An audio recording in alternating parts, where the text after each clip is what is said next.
La rentrée scolaire bat son plein et donne souvent l'insomnie aux parents d'élèves, parfois réduits à prendre des prêts scolaires auprès des banques et établissements financiers pour le financement de la scolarité de leurs enfants. La dernière fois que j'ai pris 200 000, juste 200 000. Comme ça, tu rembourses pas autour de 25 000, quelque chose comme ça, donc c'est pas compliqué, quoi. Les banques nous financent pour aider à faire rentrer les enfants. Ça arrange beaucoup les parents. Une fois pris ça m'a arrangé beaucoup. Beaucoup d'Ivoiriens interrogés, même ceux qui n'ont pas encore contracté de prêt scolaire, n'y voient aucun inconvénient. Un prêt scolaire, c'est bien. Ça permet aux personnes quand même de pouvoir scolariser leurs enfants. Ça donne un souffle quand même au budget de chaque foyer. Ce n'est pas tout le monde quand même à qui c'est facile. C'est une bonne chose, vous pouvez aider quand même les démunis.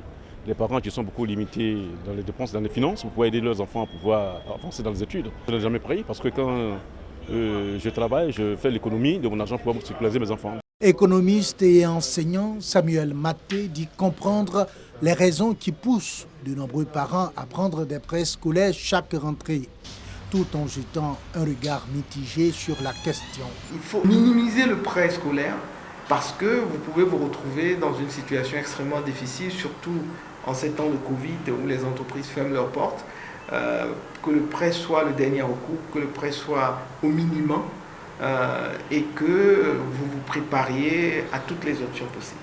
Pourtant, ces prêts scolaires dont les taux d'intérêt varient entre 6,5% et 8% en fonction des banques sont des produits bancaires bien prisés. Cet établissement bancaire consacre une enveloppe de plus de 3 milliards de nos francs par année aux prêts scolaires. C'est pour aider déjà les parents qui veulent scolariser leurs enfants de le faire à moins de coût et un taux très bas. En plus, c'est un produit d'appel. Selon elle, 70% des clients de son établissement touchent des prêts scolaires dont l'obtention obéit à des critères. Pour être éligible aux prêts scolaires, il faut être client particulier, titulaire de compte chèque ou un client professionnel disposant d'un compte vie domestique dont le revenu mensuel net est viré depuis au moins 3 mois. La durée du remboursement du prêt scolaire n'excède pas 1 an. La valeur d'un prêt scolaire ne vaut que par l'usage qu'on en fait, selon de nombreux experts. Les prêts scolaires sont aussi bien une opportunité d'affaires pour les banques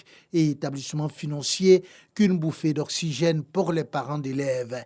Reste maintenant à employer effectivement ces prêts au financement de la scolarité des enfants, appelés à transformer cet investissement en bons résultats scolaires.